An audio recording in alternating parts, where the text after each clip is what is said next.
Hello everyone, welcome to study Vigyan Prakash. तो दोस्तों, आज की वीडियो में हम लोग करेंगे डिस्कस 8 जुलाई के करंट अफेयर। और देखिए, जून माह की जो करंट अफेयर है उसकी पीडीएफ आ गई है। तो अगर आप इसको डाउनलोड करना चाहते हैं तो वीडियो का डिस्क्रिप्शन आप चेक कर सकते हैं। यहाँ पर हम 1 जून से लेकर 30 जून तक जितने भी इम्पॉर्टेंट क्वेश्चंस हमने डिस्कस किए हैं और जो व्याख्या आपको दी गई थी जब आप क्लास कर रहे थे उस समय, तो पूरी व्याख्या आपको मिल जाएगी, सारे एक्स्ट्रा फैक्ट आपको मिल जाएंगे। तो एक बहुत ही शानदार ई बुक है। अगर आप इसे डाउनलोड करना चाहते हैं तो वीडियो का डिस्क्रिप्शन आप चेक कर सकते हैं। देखिए, दिसंबर माह से लेकर जून माह तक की हर महीने की पीडीएफ आपको मिल जाएगी। तो यह एक मंथली करंट अफेयर पीडीएफ है। अगर आप इसको एक बार डाउनलोड कर लेते हैं तो फिर आपको कोई अन्य पत्रिका या फिर किसी अन्य चैनल पर जाने की कोई आवश्यकता नहीं पड़ेगी। तो देखिए, पहला क्वेश्चन क्या है। International film festival of India का 52वां संस्करण गोवा में कब से शुरू होगा? तो दोस्तों, इसका जो 52वां संस्करण है ये गोवा में 20 नवंबर से शुरू हो रहा है और ये चलेगा कब तक? 28 नवंबर तक। ठीक है। और देखिए, इस महोत्सव का आयोजन जो है वो भारत सरकार के सूचना और प्रसारण मंत्रालय के फिल्म महोत्सव निदेशालय, जिसको आप कहते हैं डीएफएफ के द्वारा गोवा की राज्य सरकार यानी गोवा की जो गवर्नमेंट है और भारतीय फिल्म उद्योग के सहयोग से किया जाता है। तो ये याद रखना। और ये भी याद रखना कि 51वां यानी कि 2020 में जो IFFI का 51वां संस्करण हुआ था उसके बारे में बात करें तो ये जनवरी में ही किया गया था आयोजित। कब से कब तक? तो ये 16 जनवरी 2021 से लेकर 24 जनवरी 2021 तक आयोजित किया गया था। अच्छा, अगर एग्ज़ाम में ये आ जाए कि Indian film festival of India की शुरुआत कब से हुई, तो ये याद रखना कि इफ़ी की जो शुरुआत हुई थी ये 1952 से हुई थी। ठीक है। माननीय सूचना और प्रसारण मंत्री कौन है? प्रकाश जावड़ेकर। इन्होंने 5 जुलाई को भारतीय अंतर्राष्ट्रीय फिल्म महोत्सव यानी कि international film festival of India का जो पोस्टर है इसको जारी किया है और डेट्स की घोषणा कर दी है। अच्छा, ये बताओ कि जब इफ़ी 51 हुआ था यानी कि 2020 का जो international film festival of India का पुरस्कार दिया गया था, तो उसमें गोल्डन पिकॉक पुरस्कार किसको मिला था? सर्वश्रेष्ठ पुरस्कार यही माना जाता है, गोल्डन पिकॉक प्राइज़। तो ये दिया गया था किसको? ये एक फिल्म आई थी इनटू द डार्कनेस। तो ये फिल्म थी इनटू द डार्कनेस, ये मूवी थी जिसको गोल्डन पिकॉक पुरस्कार दिया गया था। और सर्वश्रेष्ठ निर्देशक का सिल्वर पिकॉक पुरस्कार किसको मिला था? Silver peacock prize. तो ये दिया गया था ताइवान की निर्देशक, लेखिका और निर्माता चेन नियेन को। इनका नाम क्या था? इनका नाम था चेन नियेन। तो इनको क्या मिला था? Silver peacock prize. और बेस्ट एक्टर के लिए सिल्वर पिकॉक पुरस्कार मिला था 17 साल के सतु सुआन लियू। अब इनका नाम पढ़ो आप, सु लियान लियू को मिला था, सु लियान लियू। तो ये बेस्ट एक्टर चुने गए थे, बेस्ट एक्टर। ठीक है। और क्या बताऊं? देखो, IFFI 51 का विशेष जूरी पुरस्कार ये बुल्गारिया के निर्देशक कामिन कालेव को मिला था, कामिन कालेव। ठीक है। तो अगर आप इफ़ी 51 के बारे में जानना चाहते हो तो आइए हमारे टेलीग्राम चैनल पर, वहाँ पर सारी डिटेल मैं आपको शेयर कर रहा हूँ। तो चलो आगे बढ़ते हैं। अगला क्वेश्चन क्या है। विश्व शांति के अग्रदूत माने जाने वाले दलाई लामा का जन्मदिन अभी हाल ही में मनाया गया था। तो बताओ कि इनका जो जन्मदिन था वो कब मनाया गया? सही है ऑप्शन बी, यानी कि 6 जुलाई। ठीक है। तो 6 जुलाई को मनाया गया था इनका जन्मदिन। अच्छा, ये बताओ कि इनका जन्म हुआ कब था? तो इनका जन्म हुआ था, आपको बता दें, 6 जुलाई। और वर्ष कौन सा था? 1935। सुनो उसको, 1935 में इनका जन्म हुआ।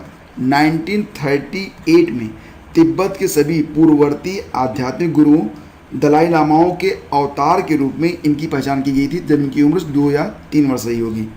और इन्हें इनके माता पिता से अलग कर दिया गया। और फिर ल्हासा का नाम आपने सुना है, तिब्बत की राजधानी है ल्हासा। तो ल्हासा में धर्मगुरुओं के कड़े अनुशासन और धार्मिक परंपराओं के पवित्र लेकिन लगभग एकांत वातावरण में इनको जो है ट्रेनिंग दी गई।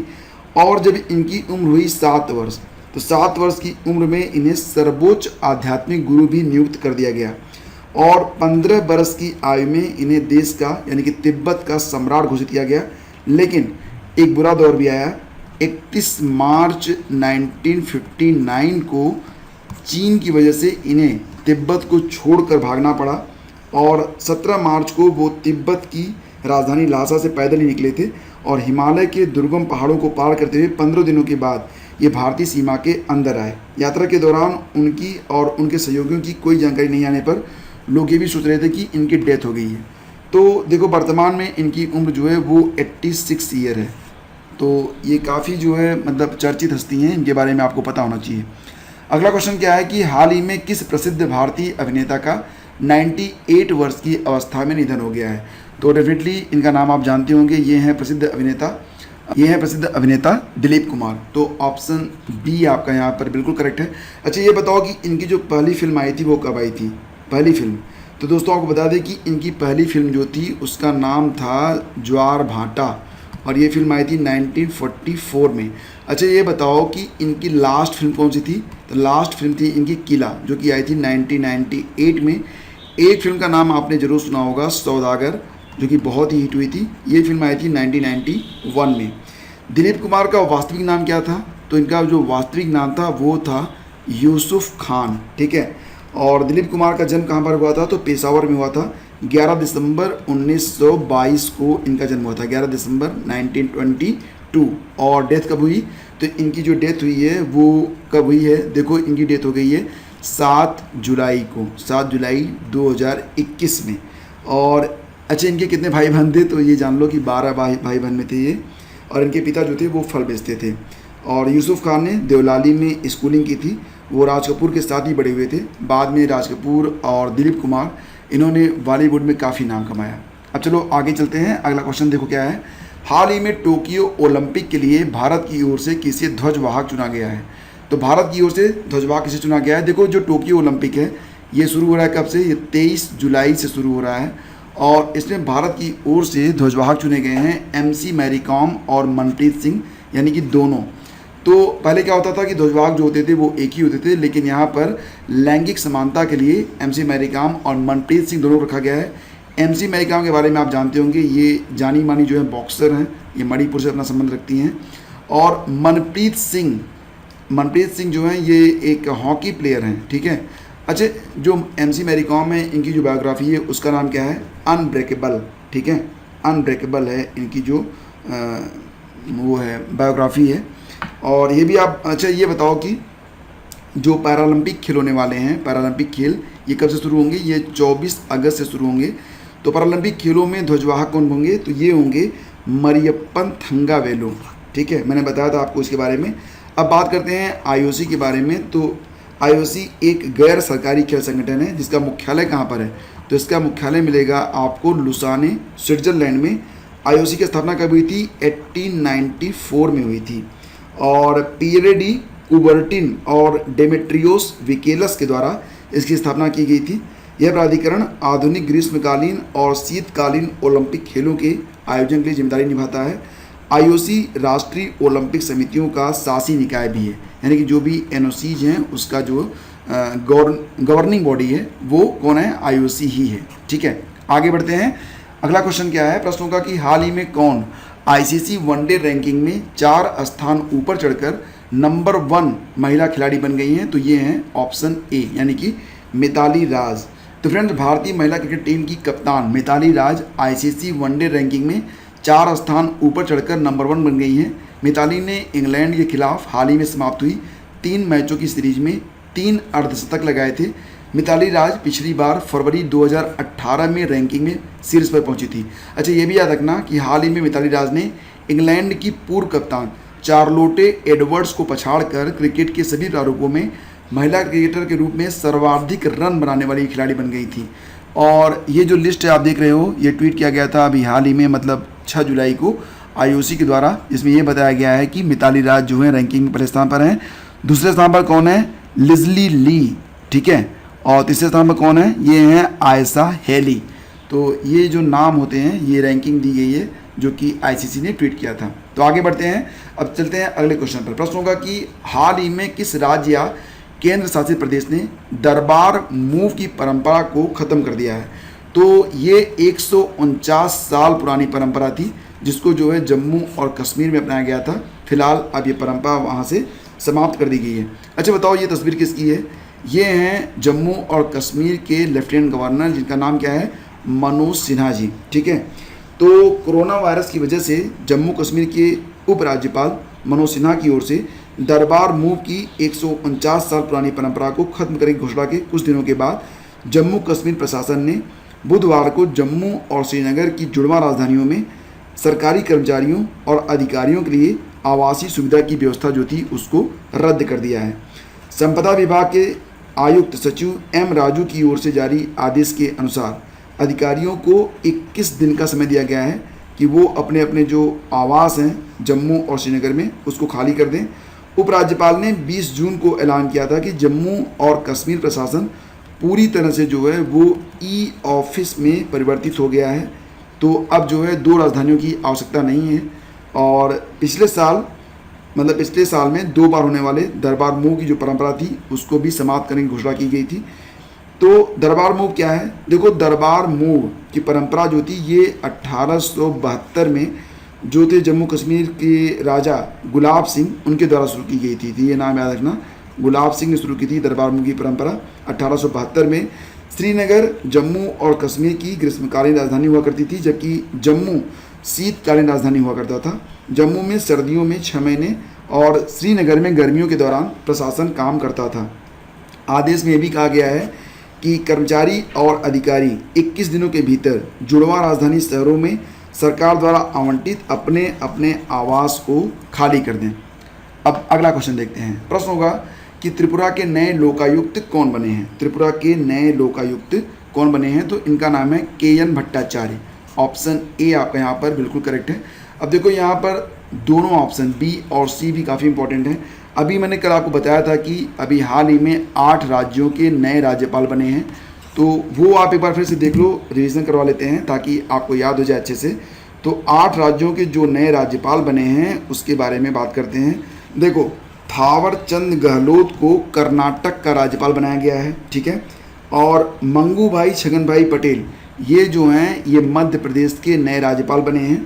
सत्यदेव नारायण आर्य के बारे में बात करें तो सत्यदेव नारायण आर्य जो हैं ये त्रिपुरा के राज्यपाल बनाए गए हैं, ठीक है। और डॉक्टर हरि बाबू कंभमपति ये मिजोरम के राज्यपाल होंगे। और राजेंद्र विश्वनाथ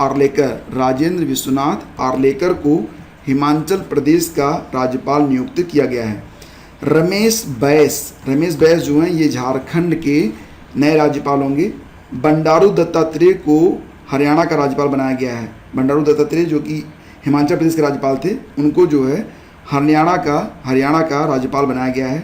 तो ये सब इम्पॉर्टेंट है, इसको आप लोग याद रखो। और इस पर एक क्विज भी मैं आपको दूंगा, तो वो एक बार कर लोगे तो आपको सारी बातें बिल्कुल अच्छे से याद रहेंगी। आगे बढ़ते हैं। वर्ल्ड जूनोसिस डे कब मनाया गया था ये बताना है आपको। तो दोस्तों, ये जो बीमारी होती है, देखो कुल मिला के 150 से अधिक बीमारियां हैं जो कि पशुओं से ट्रांसफ़र होती हैं, कहाँ? मानवों में, और उसके बाद फिर मानवों में भी एक चेन बन जाती है। अगर आप ध्यान से देखो तो ये भी कहा जाता है कि जो कोरोना वायरस वर्तमान में चल रहा है, तो कोरोना भी जो है ये चमगादड़ से मनुष्यों में आया है। हालांकि अभी इसकी कोई खोज ठीक से नहीं हो पाई है, लेकिन माना यही जाता है कि, और कई बार ये दावा भी किया गया। तो वर्ल्ड जूनोसिस डे जो है ये प्रतिवर्ष होता है 6 जुलाई को। तो 6 जुलाई को क्यों मनाया जाता है? आपको बता दें कि 6 जुलाई को क्या हुआ था? 1885, ये याद रखना इसको। 6 जुलाई 1885 में लुईस पास्चर का नाम आपने सुना होगा, लुईस पास्चर। तो लुईस पास्चर ने रेबीज की जो डोज थी वो पहली बार उसको उन्होंने टेस्ट किया था। रेबीज जो कि जानवरों के काटने के बाद होने वाली बीमारी है, तंत्रिका तंत्र को नष्ट कर देती है। तो उसकी जो पहली टेस्टिंग हुई थी वो 6 जुलाई को हुई थी। और यही वजह है कि वर्ल्ड जूनोसिस डे जो होता है ये प्रतिवर्ष 6 जुलाई को मनाया जाता है। अच्छा, ये बताओ कि विश्व रेबीज डे ये कब मनाया जाता है? विश्व रेबीज डे ये कब मनाया जाता है? तो मैं आपको बता दूं कि ये सितंबर में मनाया जाता है। तो कब? तो देखो, ये जो सितंबर में मनाया जाता है तो ये 28 सितंबर को होता है। तो अभी तो 2020 की थीम इंपॉर्टेंट रहेगी। और 2020 की थीम क्या है? एंड रेबीज कोलैबोरेट वैक्सीनेट, ये थीम थी 2020 की, जो कि काफ़ी इंपॉर्टेंट है, ठीक है। और वर्ल्ड जूनोसिस दिवस ऐसी बीमारियों के बारे में जागरूकता फैलाने के लिए मनाया जाता है जो संक्रामक होती हैं। अगर साफ शब्दों में कहा जाए तो जूनोटिक बीमारी ऐसी बीमारी है जो जानवरों से इंसानों में फैलती है। जब ये बीमारी मनुष्यों से जानवरों में फैलती है तो इसे रिवर्स जूनोसिस कहा जाता है। जूनोसिस का मतलब जब जानवरों से मानवों में आती है, रिवर्स जूनोसिस का मतलब होता है जब मानवों से जानवरों में आती है। तो डॉक्टरों की माने तो दुनिया में 150 से ज़्यादा जूनोटिक बीमारियां हैं और इसमें bird flu, swine flu, Ebola, Nipah, rabies, hookworm आदि कई बीमारियां इसमें शामिल हैं। आगे बढ़ते हैं। कोविड-19 की दवा 2DG का निर्माण कौन सी कंपनी करेगी? तो फ्रेंड्स इसका सही आंसर क्या होगा? सही आंसर इसका है ऑप्शन, जी हाँ, इसका सही आंसर है ऑप्शन डी, यानी कि लॉरस लैब्स। ठीक है, तो हैदराबाद स्थित लॉरस लैब्स को भारत में कोविड-19 की दवा 2DG, जिसको कहते हैं डीऑक्सी डी ग्लूकोज। अच्छा, ये जो 2DG दवा है इसको बनाया किसने था? DRDO ने बनाया था, ये आप जानते होंगे। तो ये जो दवा है ये रोगियों के लिए, जो कोविड के रोगी हैं उनके लिए सस्ती और सुलभ बनाने के प्रयासों के तहत DRDO के द्वारा लॉरस लैब्स को इसका लाइसेंस दिया गया है। DRDO ने हाल ही में इस दवा के निर्माण के लिए अन्य फार्मा कंपनियों से रुचि की अभिव्यक्ति, जिसको कहते हैं EOI, आमंत्रित किया था और कहा था कि वह पहले आओ पहले पाओ के आधार पर 15 कंपनियों को लाइसेंस प्रदान करेगी। इसी बीच CSIR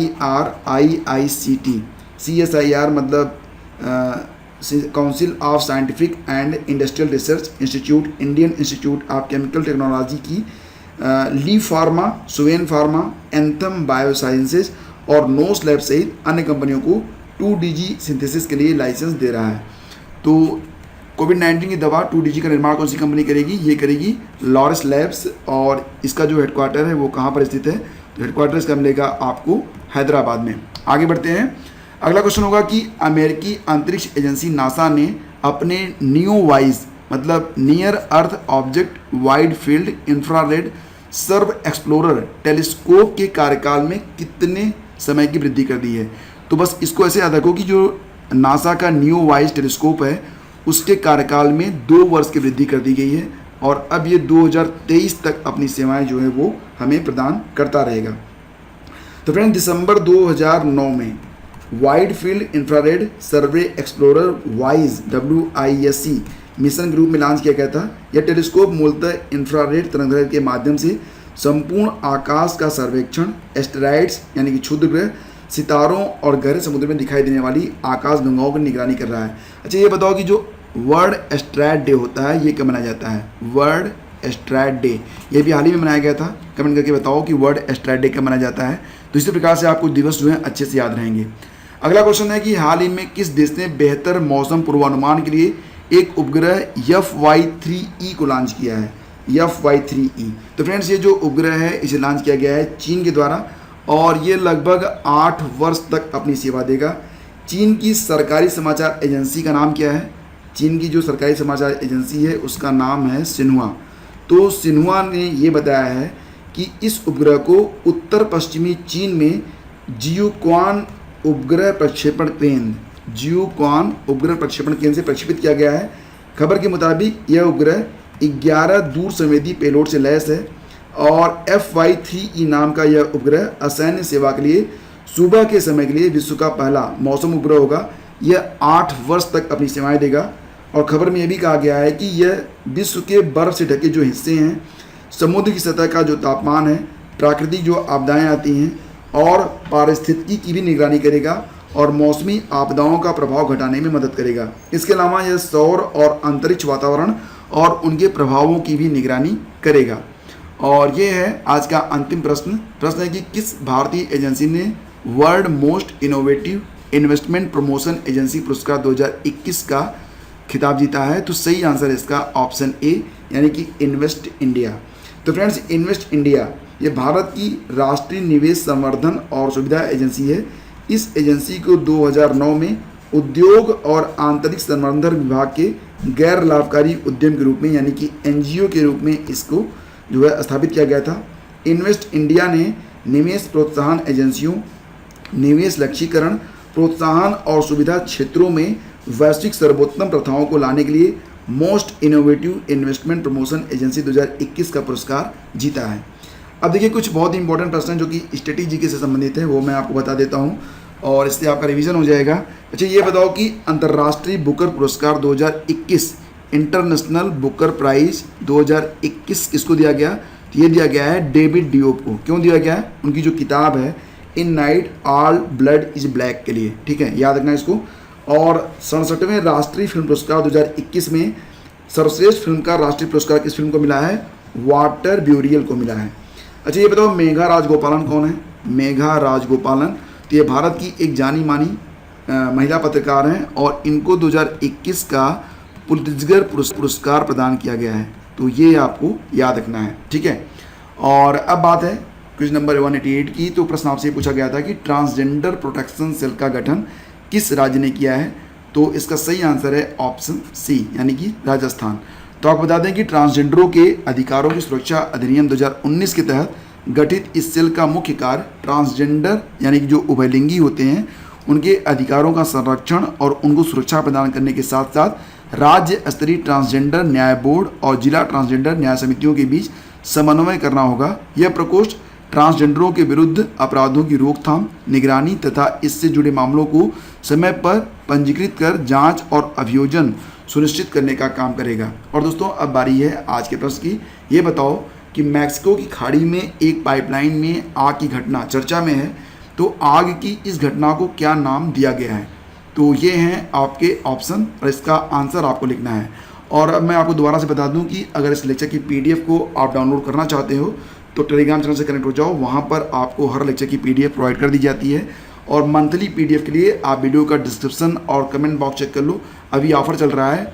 और अभी देखो ये जो नई PDF है इसकी कीमत 30 रुपये है, बाकी पिछले महीनों की जो PDF है वो आपको 20 से 25 रुपये में उपलब्ध करवा दी गई है। तो स्टडी के लिए देखो पैसे जो होते हैं थोड़े से आपको देने पड़ते हैं, क्योंकि क्वालिटी एजुकेशन को मेंटेन करने में थोड़ी सी आर्थिक चीज़ें तो लगती ही हैं, ठीक है। तो हम शीघ्र मिलेंगे आपसे एक नए वीडियो में, और वीडियो अगर पसंद आता है तब आप इसे लाइक कर दिया करो और अपने दोस्तों के बीच इसे शेयर कर दिया करो। बहुत बहुत धन्यवाद। Have a great day. जय हिंद।